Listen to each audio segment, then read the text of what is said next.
All right, guys, time to play a game. It's called High or Low. I have a whole bunch of loans on the board, and I have a whole bunch of interest rates correlated to the loan.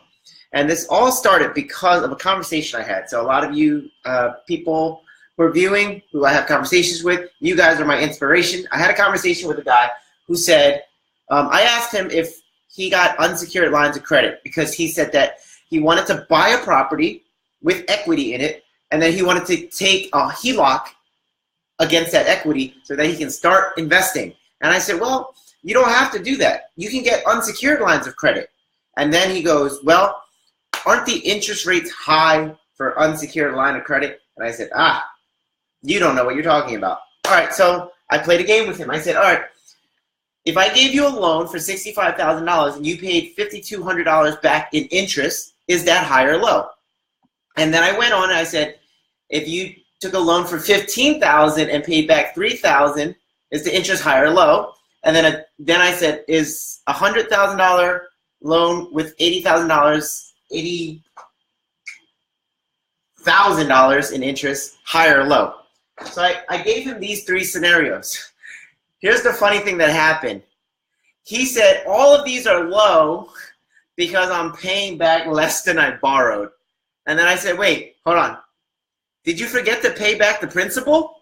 He said, oh, yeah, I did. I totally forgot. I said, remind me to never lend you money.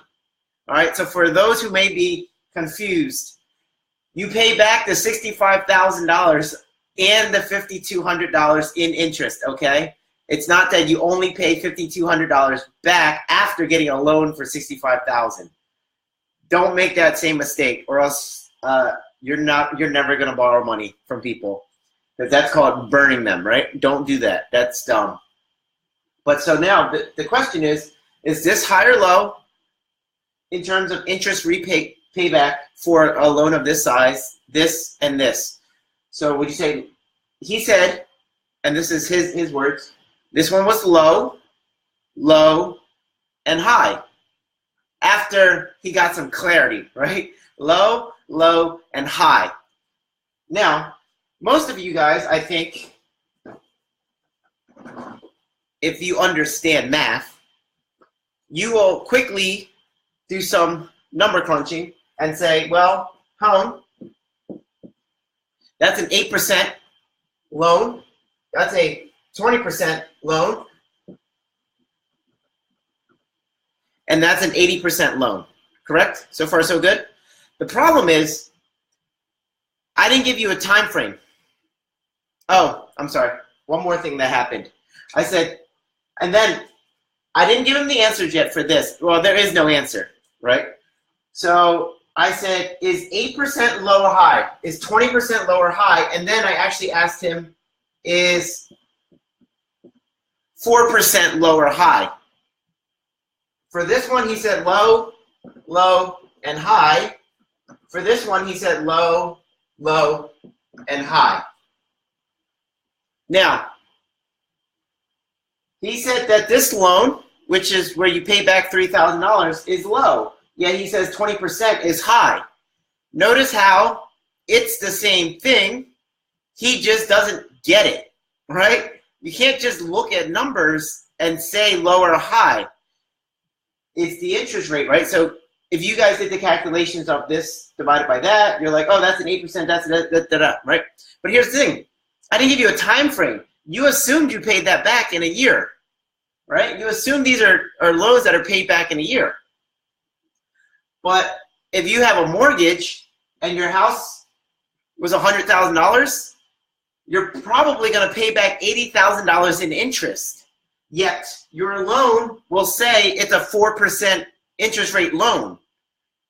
When over the life of it, you're going to be paying 80% back in terms of interest, right?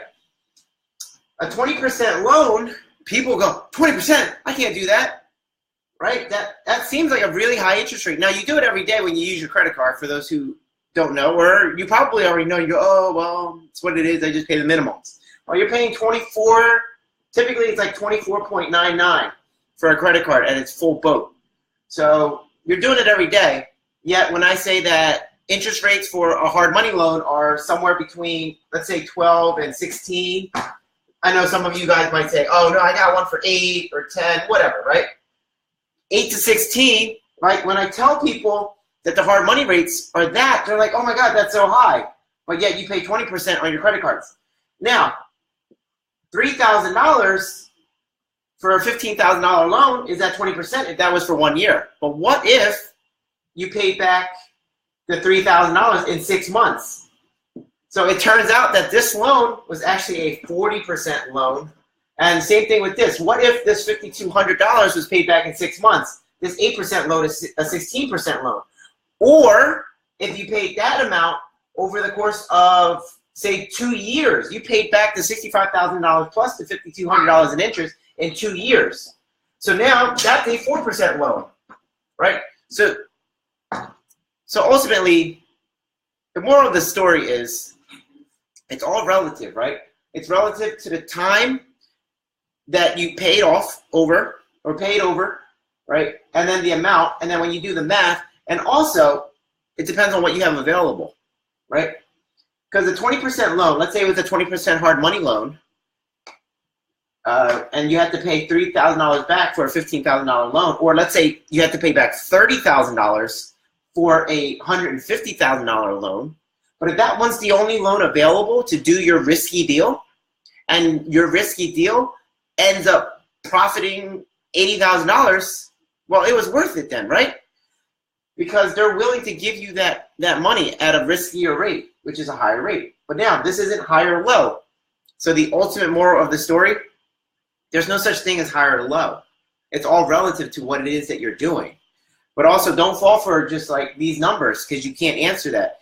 See, when you're uneducated about interest and everything else, and I give you numbers, you'll answer. Is $5,200 low or high relative to the $65,000 loan? He'll answer high or low. But those who understand how math works, they'll say, well, I don't know what the time frame is. And then he goes, oh, but you got to get educated, or else you're going to get burned or you're going to miss opportunities. One or the other is going to happen. So this is just a small example of what I run into when I talk to people on a daily basis about how to invest or how to raise money or whatever. And anything in terms of money and finances, it's important that you know all the rules, so this way you don't get screwed. All right, guys, so hopefully this video helped, was insightful for you guys. And if you guys have any questions, feel free to reach out to me or see me at one of my meetings on Tuesdays or Thursdays. All right, I'll see you then. Bye.